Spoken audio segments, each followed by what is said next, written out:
महाराष्ट्राच्या एका टोकावर आलो आपण.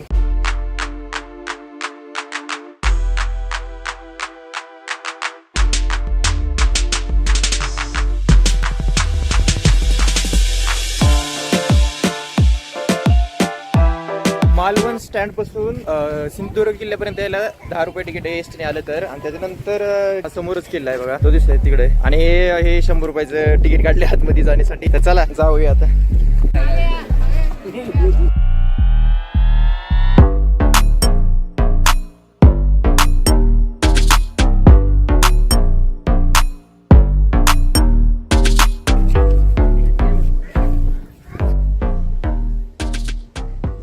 एक तास दिले आपल्याला फिरायला आतमध्ये. 1 तासाच्या आत परत यायचं. 11 वाजलेत, 12 वाजेपर्यंत जायचंय. आपला बोट नंबर आहे 40 मध्ये जाऊन बसायचंय. किल्ला जसं जसं जवळ जाईल तसं तसं खूपच सुंदर. म्हणायला प्रश्न एवढ्या आतमध्ये एवढं सुंदर काम कसं केलं, ते फक्त छत्रपती शिवाजी महाराजच करू. बघा, बघेल तेवढं कमीच आहे.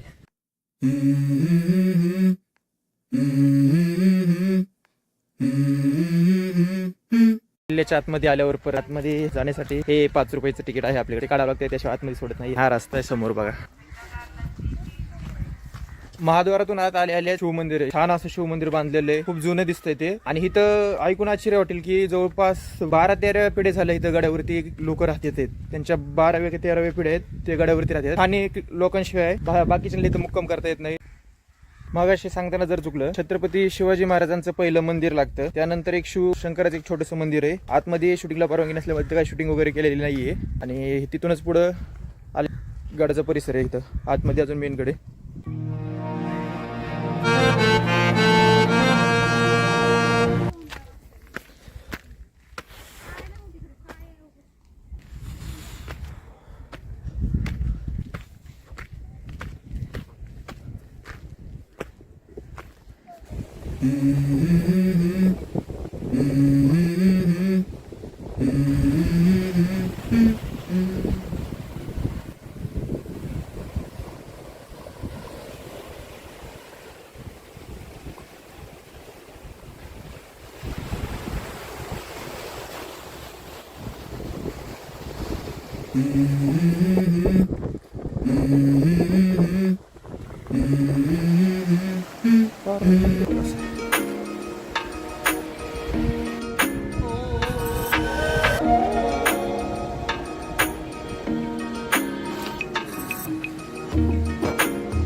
गड बघून झालाय आपला, मस्त छान असं गड बघून झालाय. आता ह्या पायऱ्यांनी खाली उतरायचं आपल्याला. बघा या पायऱ्या आहेत इथं, ह्याने खाली उतरायचंय.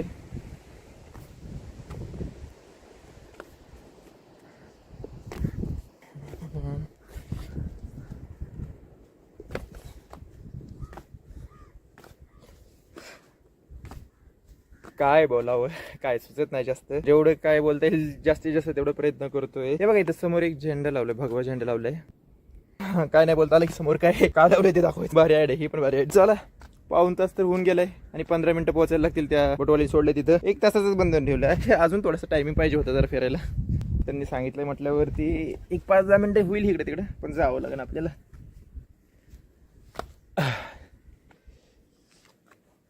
अरे चला.